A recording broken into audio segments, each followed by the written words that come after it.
बिस्मिल्लाहिर्रहमानिर्रहीम, अस्सलाम वालेकुम। प्रोफेसर खिलाफ राय के साथ मैं हूं इफ्तिखार काज़मी और army chief general Qamar Javed Bajwa ने नई मिसाल कायम कर दी। अपोजिशन के लिए बहुत अच्छी और हुकूमत के लिए बुरी खबर। जिस वाक़े को हुकूमत ने ड्रामा करार दिया, फौज की इंक्वायरी रिपोर्ट के मुताबिक रेंजर और ISI के अफसरान उसमें मुलव्वस पाए गए। कराची में IG सिंध के अगवा और कैप्टन रिटायर्ड सफदर के खिलाफ FIR के इंदराज और उनकी गिरफ्तारी के हवाले से 18 अक्टूबर को जो वाक़या पेश आया, उसमें मुलव्वस अफसरान को सजा के तौर पर ओहदों से हटा दिया गया है। इंक्वायरी रिपोर्ट में इस वाक़े में मुलव्वस अफसरान के खिलाफ अब महकमाना कार्रवाई की जाएगी।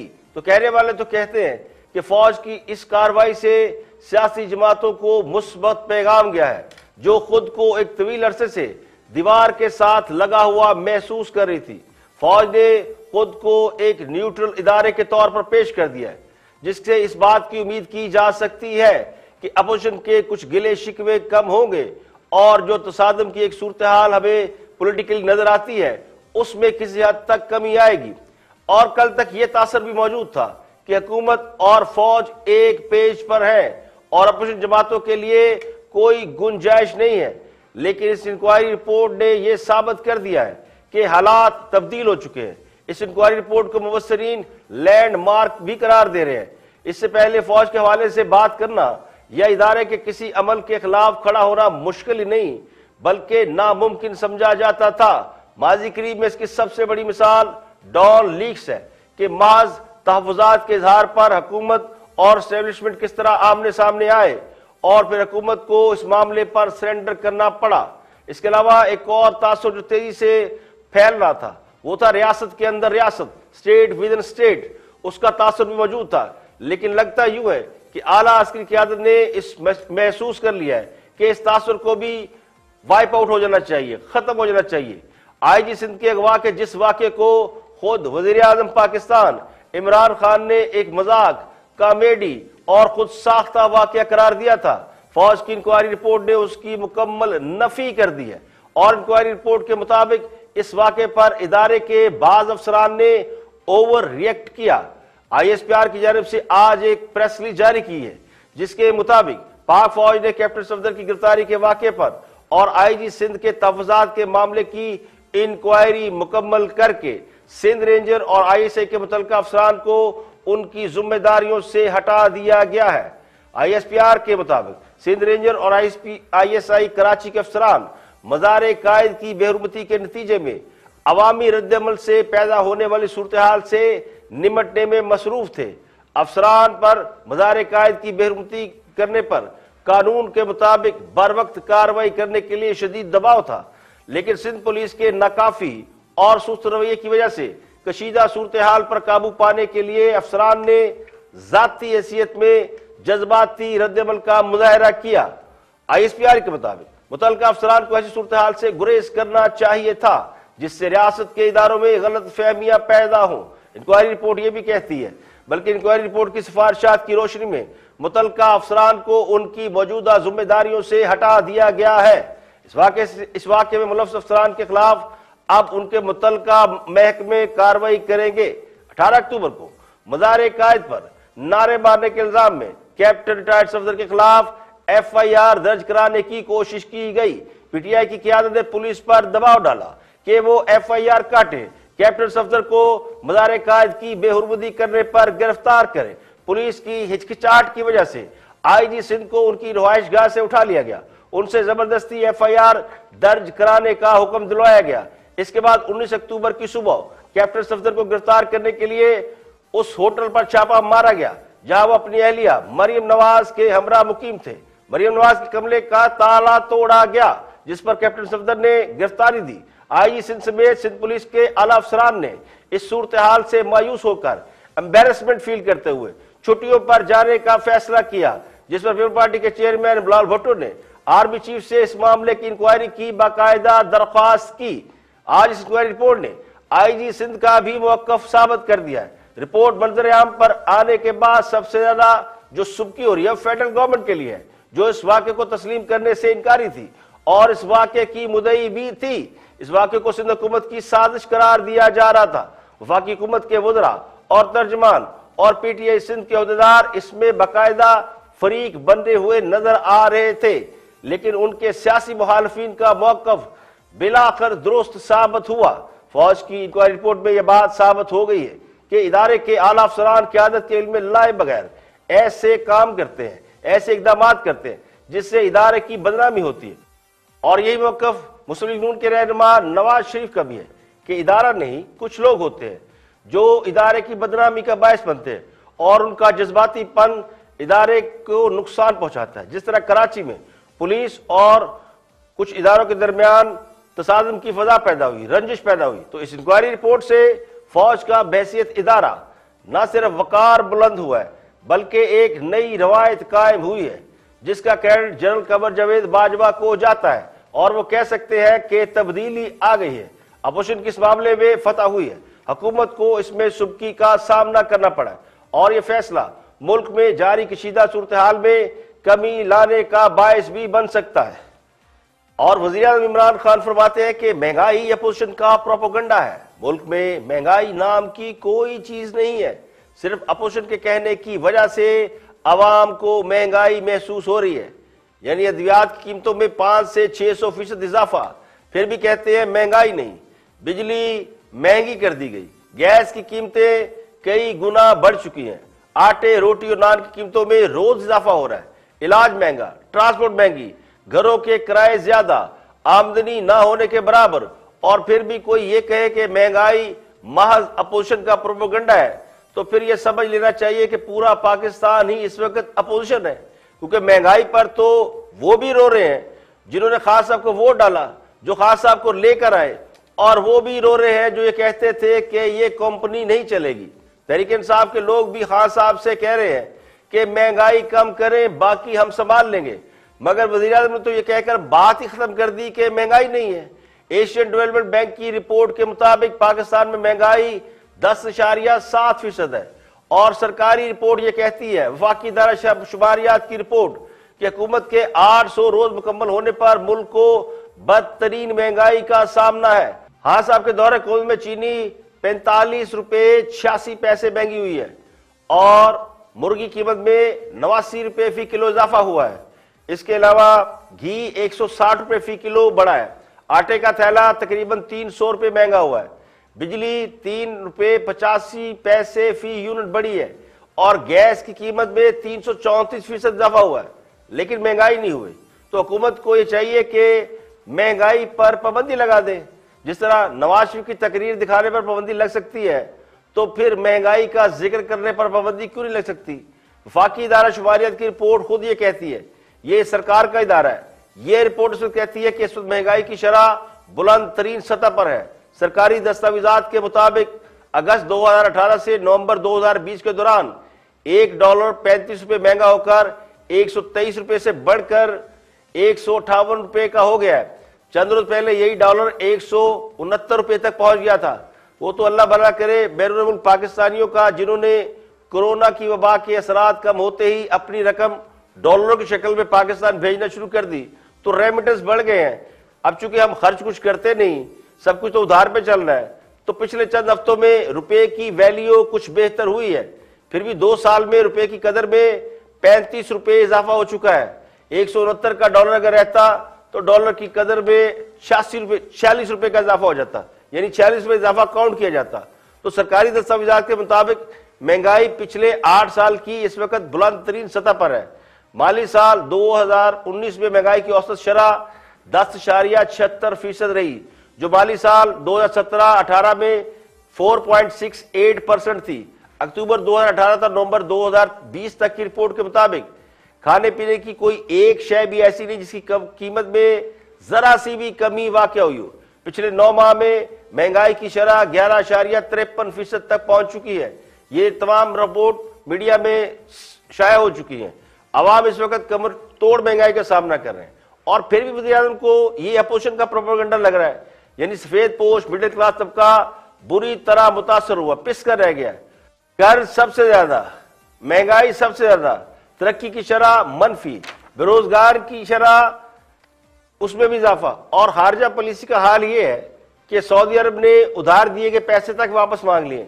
जो मुल्क आपको तेल उधार पर दे, अरबों डॉलर आपको बैंक में रखने के लिए दे और ऑयल रिफाइनरी लगाने के लिए अरबों डॉलर की सरमायाकारी पर तैयार हो, उसे एक तुर्क ड्रामे पर कुर्बान कर दिया जाए। अब सऊदी अरब को तो छोड़े, सारे अरब ब्लॉक के जो मालिक हैं वो अपने अपने पैसे वापस मांग रहे हैं। तो ये है कामयाब खारजा पॉलिसी। एक तो महंगाई से इनकार, ऊपर से मौशत की कामयाबी के दावे किए जा रहे हैं, यानी मरे को मारे शामदार और पल्ले नहीं तेलना ते कर दी मेला मेला। तो किस दुनिया में रहते हैं जहां किसी को महंगाई नजर नहीं आ रही, हुकूमत के वज़रा तक महंगाई की दुहाई दे रहे हैं और वज़ीर उसे प्रोपेगेंडा करार दे रहे हैं। तो कब तक ये हुकूमत साबका हुकूमतों को महंगाई का जिम्मेदार ठहराएगी? कहने वाले तो ये भी कहते हैं कि अगर किसी ने अपनी जेब से कभी कुछ खरीदा हो तो फिर उसे महंगाई का इल्म हो। ये बात तल्ख है मगर हकीकत के करीब तर है। जब खर्चा उठाने वाले कोई और हो तो फिर किसी को क्या लगे कि महंगाई है कि नहीं है। 4 रोज पहले मेरे मोहतरम कप्तान ने खुद ही फरमाया था कि महंगाई खत्म करना उनकी अव्वलीन तरजीह है, और कल ही वो इस बात से दोबारा मुकर गए कि मुल्क में कोई महंगाई है, यानी किस्सा ही खत्म। न 9 मन तेल होगा, न राधा नाचेगी। अभी हम मईशत की बर्बादी का रोना रो रहे थे। मुल्क के 22 करोड़ अवाम चीख चीख कर ये कह रहे हैं कि महंगाई है, लेकिन मुल्क का सरबराह ये कह रहा है कि ऐसा कुछ नहीं। तो मोहतरम वज़ीर आज़म के बारे में कोई ये भी नहीं कह सकता कि वो लाइल्म है या फिर किसी मेडिसिन के जरिए असर है। तो कल तक तो ये कह रहे थे कि महंगाई नहीं, आज एक और नया स्टेटमेंट सामने आया कि महंगाई के पीछे अपोजिशन है, यानी ऊंट रे ऊंट तेरी कौन सी कल सीधी। अब पता नहीं हमारे हैंडसम वज़ीर आज़म किसी और दुनिया में रहते हैं और हम किसी और दुनिया में रहते हैं, क्योंकि हमें तो महंगाई नजर नहीं आ रही बल्कि बुरी तरह महसूस हो रही है। यहाँ पे लेकिन ब्रेक, और ब्रेक के बाद जब वापस आएंगे और भी हम मौजूद आपके साथ शेयर करेंगे, खबरें और भी हैं, हमारे साथ रहिएगा।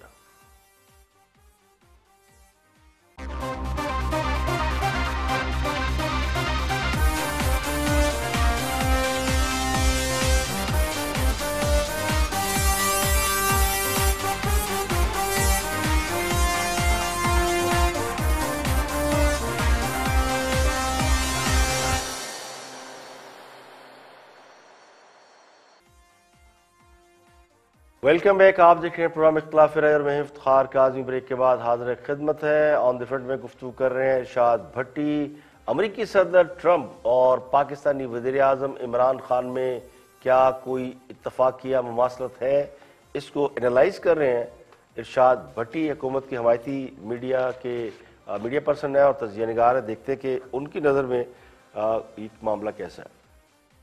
वो कहा करते थे मीडिया तब जब इमरान खान साहब जब 22 साल स्ट्रगल करते रहे तो उनकी नज़र में मीडिया क्या था। वो कहा करते थे जो हुकूमत करप्ट होगी वो सबसे पहले कोशिश करेगी कि मीडिया का मुंह बंद करे, हर अरबा इस्तेमाल करेगी मीडिया को नुकसान पहुंचाने के लिए। वो कहा करते थे जितनी खिदमत जमहूरियत की सहाफ़ियों ने और मीडिया ने की शायद ही किसी और ने की होगी। वो कहा करते थे मेरी जद्दोजहद कामयाब ना होती अगर मीडिया साथ ना देता। वो कहा करते थे मैं करप्शन को बेनकाब करने पर मीडिया को सलाम पेश करता हूँ। वो कहा करते थे सलाम है मीडिया को। और जब फिर वो इक़्तिदार में आए तो उन्होंने कहा कि अखबारों में माफिया बैठा हुआ है, मीडिया नेगेटिव है, मनफी है, सनसनीखेज़ी फैलाता है, मीडिया करप्ट और करप्शन का दिफा कर रहा है, इनका पिछलों का नवाजा हुआ है, कई साफ़ी पुराने निज़ाम से फ़ायदा उठाने वाले हैं, आज इनकी रोज़ी बंद है इसलिए वो बातें करते हैं, मीडिया झूठा है, अखबार ना पढ़ें, टीवी ना देखें, ये करंट अफेयर्स शोज आज हम सारे बैठे हुए हैं, ये इंग्लिश में ये एंडलेस है। और एक मनसूबा बंदी से प्रोपेगेंडा हो रहा है, मीडिया कर रहा है मेरे खिलाफ। अब इस मज़े की बात यह है कि अमरीकी खान और पाकिस्तानी खान दोनों में बड़ी चीज़ें मवासलत हैं, यानी ट्रंप और हमारे इमरान खान साहब दोनों गैर रवायती थे, सियासतदान नहीं थे, अनप्रेडिक्टेबल थे, स्ट्रांग हेडेड और अनथक अनडाउटेबली। दोनों ने अपनी एम्पायर खुद बनाई, दोनों की जिंदगियां नशीबो फराज से भरी हुई, दोनों की जाती जिंदगियां, शादियां, ब्रेकअप, तल्लुकात, स्कैंडल्स बहुत ममासलत है, दोनों की लाइकिंग डिसलाइकिंग के बड़े पक्के हैं, दोनों ने अपने से मजबूत सियासी बुरे उल्टे, उधर हेलरी इधर नवाज शरीफ भुट्टो वाले, दोनों पर इल्जामात लगे, रशियन स्पोर्ट और पट्टी ना करे यार, ट्रंप का खान साहब से कोई मुकाबला नहीं। कहाँ राजा भोज, कहाँ गंगू तेली। हाँ सब हमारे हीरो हैं, वर्ल्ड कप जीत कर लाए, कैंसर अस्पताल बनाया। क्या हुआ अगर 8 साल खैबर पख्तूनख्वा में हुकूमत के बाद और 2 साल फेडरल गवर्नमेंट में रहने के बावजूद उनके पास अवाम को सवाए अस्पताल और वर्ल्ड कप के अलावा बताने के लिए कुछ नहीं है। ट्रंप तो पागल है, मीडिया को गालियां निकालता रहता था लेकिन मीडिया को हाथ नहीं डाल सका।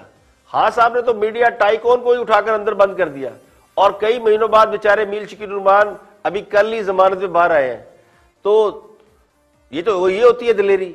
ट्रंप तो सिर्फ बातें करता था। हाँ साहब बातें करते हुए यू टर्न भी ले लेते हैं, 2 मिनट नहीं लगाते। तो ट्रंप को यह काम भी नहीं आता था। अब या तो तब्दीली सरकार की बारात के आगे बैंड बाजे लेकर चलने वालों की अंदर का कोई भट्टी जाग गया है, या फिर ट्रंप क्या हारा, हाँ साहब को उन्होंने ट्रंप सानी कहना शुरू कर दिया। तो ये बड़ी ज्यादती है। इंसान हालातों वाकयात के मुताबिक खुद को तब्दील करने की सलाहियत रखता है। तुर्कियों के लिए तुर्क, अरबियों के लिए अरब, और जिनको मदीने की रियासत से लगाओ उनके लिए मदीने की रियासत, और जिनको ईरानी निज़ाम पसंद उनके लिए ईरान का निज़ाम, और जिनको कुछ समझ नहीं आता उनके लिए चीन का निज़ाम।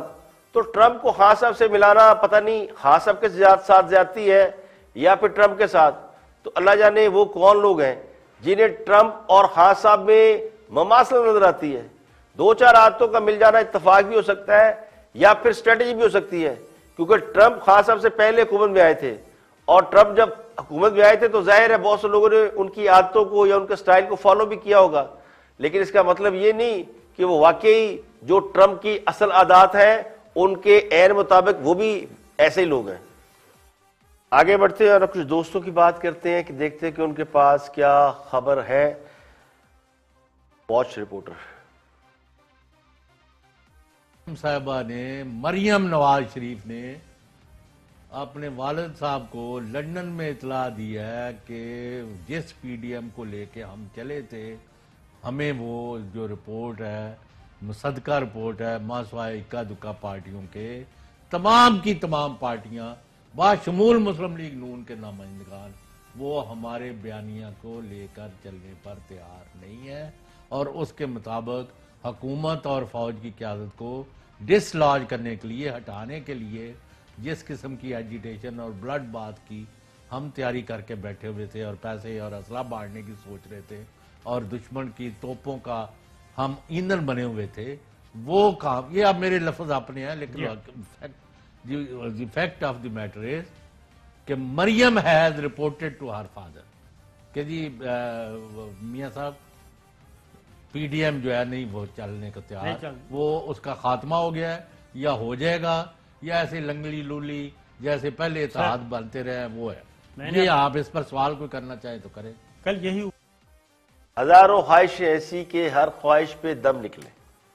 पीडीएम में फूट पड़ गई, मुस्लिम लीग नून नवाज शरीफ के बयानिए से भाग गई, लाहौर के जलसे के लिए मुस्लिम लीग नून को कोई बंदा नहीं मिल रहा, कोई कन्वीनर नहीं मिल रहा, अपोजिशन के खिलाफ बहुत सख्त एक्शन होने वाला है और पता नहीं क्या बला बला बला। ये वो ख्वाब है जो रोज देखे जाते हैं, हकीकत से इनका दूर दूर तक कोई तल्लुक वास्ता नहीं। तो एक मिसाल ये है कि कहने में क्या हर्ज है। तो कुछ लोगों की मजबूरी बन गई है कि उनका काम महज किसी न किसी हवाले से प्रोपेगेंडा करना है और उन्होंने ऐसी ऐसी दूरबीनें लगाई हुई हैं जो जाती उमरा से लंदन तक दिखाई देती हैं और सिर्फ उन्हें दिखाई देती हैं। कमाल की बात है, जो बात खुद मरियम नवाज या नवाशी को नहीं मालूम वो बातें हमारे दोस्तों को मालूम हो जाती हैं। तो ये चूरन बहुत पुराना हो चुका है। पंजाबी का एक लतीफ़ा ये है कि अगर चारपाई नहीं बदल सकते तो तरतीब ही बदल लें। तो अपोजिशन का इत्तेहाद इस वक्त नवाज शरीफ के बयानिए के साथ चल रहा है। बुनियादी तौर पर इत्तेहाद में शरीक जमातों ने कल ही इसका इलामिया जारी किया। तो हकायक के बरस अगर आप बात करते रहेंगे तो फिर ज्यादा देर लोग आपको नहीं मानेंगे, लोगों पर असलियत खुलने लगती है। यहाँ पे एक ब्रेक और ब्रेक के बाद वापस आएंगे और भी हम मौजूआत आपके साथ शेयर करेंगे। हमारे साथ रहिएगा।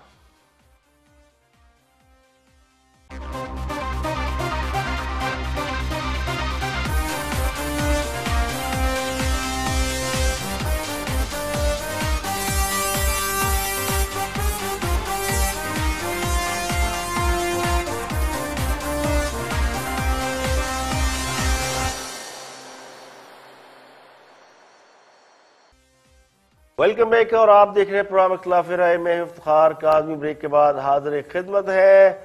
हाँ साहब ने लोगों से वादा किया हुआ है आवाम से कि वो 50 लाख घर आवाम को बनाकर देंगे। ये घर कहाँ बन रहे हैं, कैसे बन रहे हैं, और जहां घर बन रहे हैं उनके वहां पहले से जो लोगों के घर बने हुए थे उनका क्या हुआ, बता रही है फिरदौस आशिकवान। देखते क्या मामला है। डॉक्टर साहब एक ये बताए कि जो इस नए शहर में जो आबादियां आ रही हैं, जो पुरानी आबादियां हैं, तो उनमें से कुछ लोग डिस्प्लेस होंगे, वो किधर जाएंगे?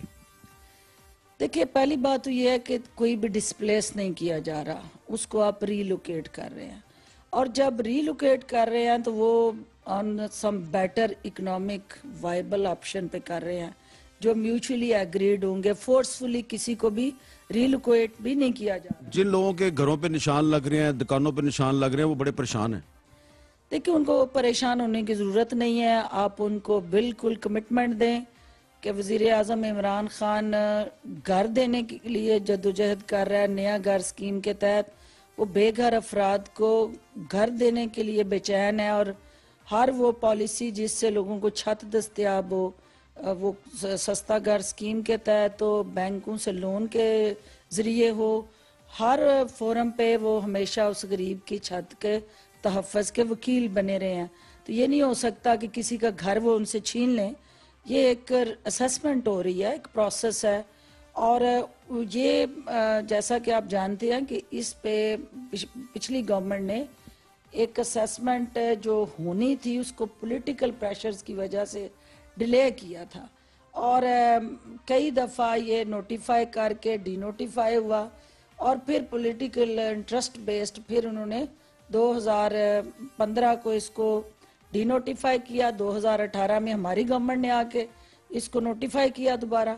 अब चूंकि रूडा एक अथॉरिटी बनी है और उसका काम है स्ट्रीमलाइन करना, लीगल प्रोसीजर्स को फॉलो करना, और वो गारंटियां वो दे रहे हैं जिनकी अपनी नौकरी का कोई पता नहीं।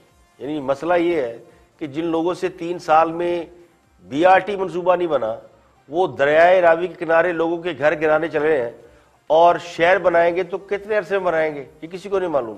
आज अब घर गिराने शुरू करें और पता चले कि उसमें कई साल लग गए। तो खान साहब ने आवाम को 50 लाख घर देने का वादा किया था। अब हो ये रहा है कि घर तो किसी को मिला है या नहीं, मेरी मालूमात के मुताबिक तो किसी को नहीं मिला। अगर किसी को मिला हो तो वो राब्ता कर सकता है, तो हम अपनी गलती की इस्लाह कर लेंगे। अब घर किसी को मिला नहीं, लेकिन जिन लोगों के घर मौजूद है उन्हें तोड़ने का फैसला कर लिया गया। हजारों की तादाद में लोग दरियाए रावी के किनारे आबाद है। रावी जब बहुत आबाद था, बहुत बहता था और इंडिया पानी छोड़ता था, तो एक बड़ा रकबा था जिसको खुला छोड़ा गया था कि पानी वहां छोड़ दिया जाता था। उसके बाद वो पानी खुश्क होता था। जब इंडिया ने रावी का पानी बंद कर दिया तो लोगों ने वहां आबादकारी शुरू कर दी, वहां पे खेतों में अनाज उगाना शुरू कर दिया। अब वहां पे हजारों लोग रहते हैं। तो ये दरियाए रावी के किनारे हर हुकूमत ने आने के बाद सोचा कि या कोई ना कोई शहर बनाए, लेकिन वहां हजारों लोग वहां पे आबाद हैं। तो अब मौजूदा हुकूमत ने भी यही काम किया कि किसी को एतबार नहीं लिया और ना लोगों को ये बताया कि उन्हें कहाँ मुंतकिल किया जाएगा, तो उनके घर गिराने चल पड़े हैं।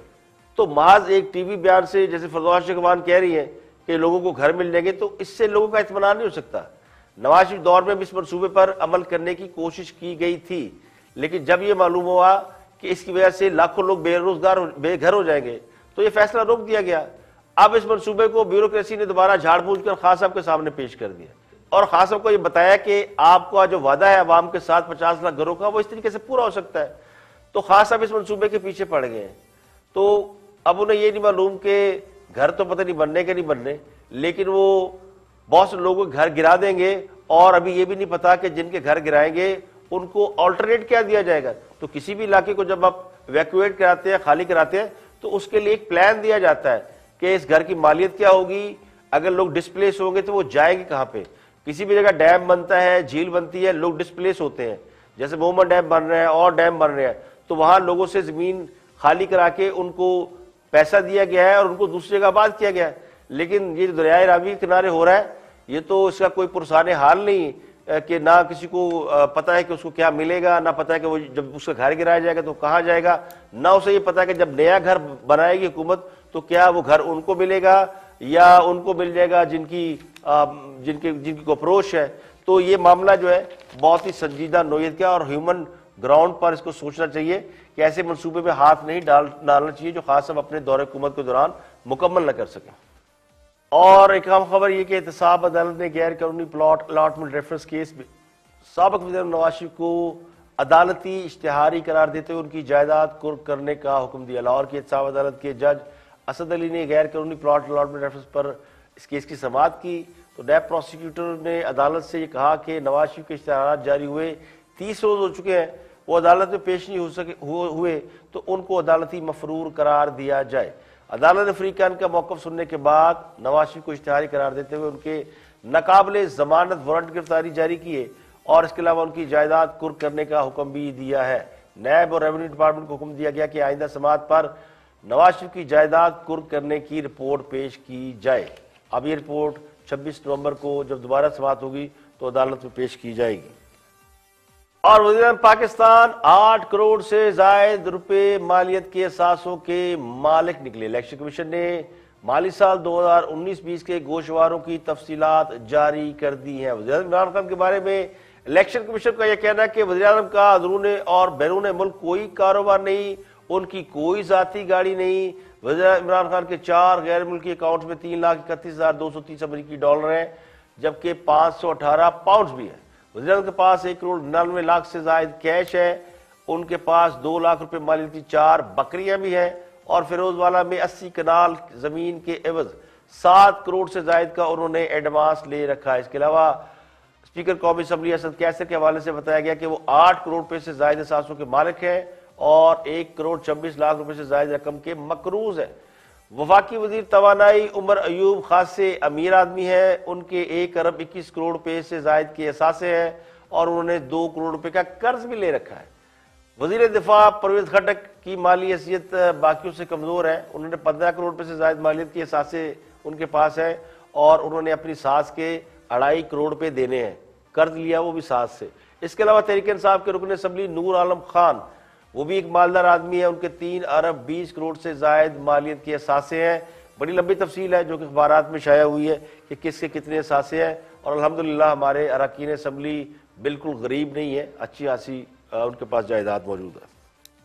और एक बड़ी अहम और सीरियस खबर यह है कि मुल्क भर में कोरोना वायरस के फॉल केसेस की तादाद एक बार फिर 20,000 से जायद हो गई है। गुज़श्ता 24 घंटों में पाकिस्तान में 23 अफराद कोरोना के बायस जान से हाथ धो बैठे हैं। गुज़श्ता 24 घंटों में कोरोना के 1,637 नए केसेस रिपोर्ट हुए। मजबूरी केसों की तादाद 3,40,476 हो गई। पंजाब समेत मुल्क भर में मरीजों की तादाद में इजाफे की वजह से कई बड़े शहरों और इलाकों में स्मार्ट लॉकडाउन लगा दिया गया। गुजरांवाला में जिला इंतजामिया ने 4 मुतासर इलाकों में लॉकडाउन लगा दिया, जिनमें केनाल पार्क, राहवाली, गिरजाक, धल्ले और फ्रांसिस आबाद के इलाके शामिल हैं। स्मार्ट लॉकडाउन वाले इलाकों में सब्जी की दुकानें, जनरल स्टोर और पेट्रोल पंप सुबह 9 बजे से 7 बजे शाम तक खुले रहेंगे। Medical stores, pharmacy, lab, hospital और क्लिनिक भी खुले रहेंगे। रावलपिंडी जिला के मुख्तलिफ इलाकों में 10 से 19 नवंबर तक स्मार्ट लॉकडाउन का ऐलान किया गया है और इनमें भी तमाम मार्केटें, शॉपिंग मॉल, रेस्टोरेंट और सरकारी और निजी दफातर बंद कर दिए गए हैं। हर किस्म की मजहबी, समाजी और दीगर इज्तिमात पर मुकम्मल पाबंदी लगा दी गई है। लाहौर के कुछ इलाकों को हॉटस्पॉट करार देकर वहां भी स्मार्ट लॉकडाउन लगा दिया गया है। इनमें new Muslim town, C block, Allama Iqbal town, Raza block, Sikandar और उमर ब्लॉक, गार्डन टाउन का इलाका, केवली ग्राउंड के कुछ एरियाज, DHA फेज 1 का AA block, house building finance colony B block और DHA फेज 6 के A और L सेक्टर, अस्करी 11, अनारकली, मजंग, शादमान और गुलशन रावी के इलाके शामिल हैं। इसके अलावा हुकूमत पंजाब गौर कर रही है कि शादी हॉलों को मुस्तकिल तौर पर बंद कर दिया जाए या फिर अगर शादी हॉल SOPs पर अमल करने में ज़रा सख्ती दिखाएं, ज़रा मुस्तैदी दिखाएं तो उनको लिमिटेड लोगों के साथ शादी हॉल खुला रखने की इजाज़त दी जा सकती है। अहम बात यह है कि ये और सीरियस नोट कि कोरोना वाकई मुल्क में फैला हुआ, बहुत से लोग यकीन नहीं करते, वो समझते कि शायद हुकूमत जानबूझकर ऐसी बातें करती है और चूंकि अपोजिशन तहरीक चला रही है तो इसलिए कोरोना की बातें हो रही है। कोरोना बिल्कुल पाकिस्तान के अंदर मौजूद है और दोबारा तेजी से जैसे जैसे मौसम सर्द हो रहा है, कोरोना जो है वो बिल्कुल हाई हो रहा है। और अपना बहुत ख्याल रखें, मास्क लगाएं, मेडिसिन इसकी लें। कराची में तो कोरोना की वजह से जो लोग मास्क नहीं लगा रहे हैं उनको बाकायदा जुर्माना शुरू हो गया है। ऐलान तो हुकूमत ने 100 रुपए का किया था, लेकिन 500 रुपए की पर्ची काटी जा रही है, पता नहीं 400 रुपए किसकी जेब में जा रहे हैं। तो जब इस तरह के काम हुकूमत करती है या लोग करते हैं तो फिर लोगों का एतमाद मजरू होता है।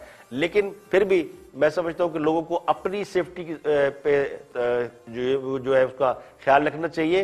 ये बहुत ही सीरियस मामला है और अपना और अपने बच्चों का, फैमिली का ख्याल रखें। ये बिल्कुल उसी तरह का कोरोना जो चंद माह पहले एकदम फैला था और आज फिर हम उसको फेस कर रहे हैं। अब तक के लिए इतना ही। एक मुख्तसर खबर के साथ के इंसदाद दहशत की खुसूसी अदालत ने मरियम नवाज की पेशी पर हंगामा आराई के इल्जाम में ख्वाजा इमरान नज़ीर को जो गिरफ्तार किया था उनका मजीद जिस्मानी रिमांड देने की इस्तदा मुस्तरद कर दिया है और इमरान नज़ीर को जुडिशल रिमांड पर जेल भेज दिया गया है। ख्वाजा इमरान नज़ीर को पुलिस ने 1-2 रोज़ कबल गिरफ्तार किया था और उन पर इल्ज़ाम यह था कि उन्होंने नैब के दफ्तर के सामने जब मरियम नवाज पेश हो रही थी तो उन्होंने हंगामा आराई की थी। जबकि मुस्लिम लीग नून का मौक़िफ़ ये है कि 13 दिसंबर का जलसा रोकने के लिए मुस्लिम लीग नून के रहनुमाओं की गिरफ्तारियां की जा रही हैं, लेकिन हर हाल में 13 दिसंबर का जलसा होगा। आज तक के लिए इतना ही। कल फिर हाजिर होंगे मजीद खबरों, तबसरों, तज़कियों के साथ। खिलाफ राय से इफ्तिखार काज़मी को इजाज़त दें। अपना बहुत बहुत ख्याल रखिएगा।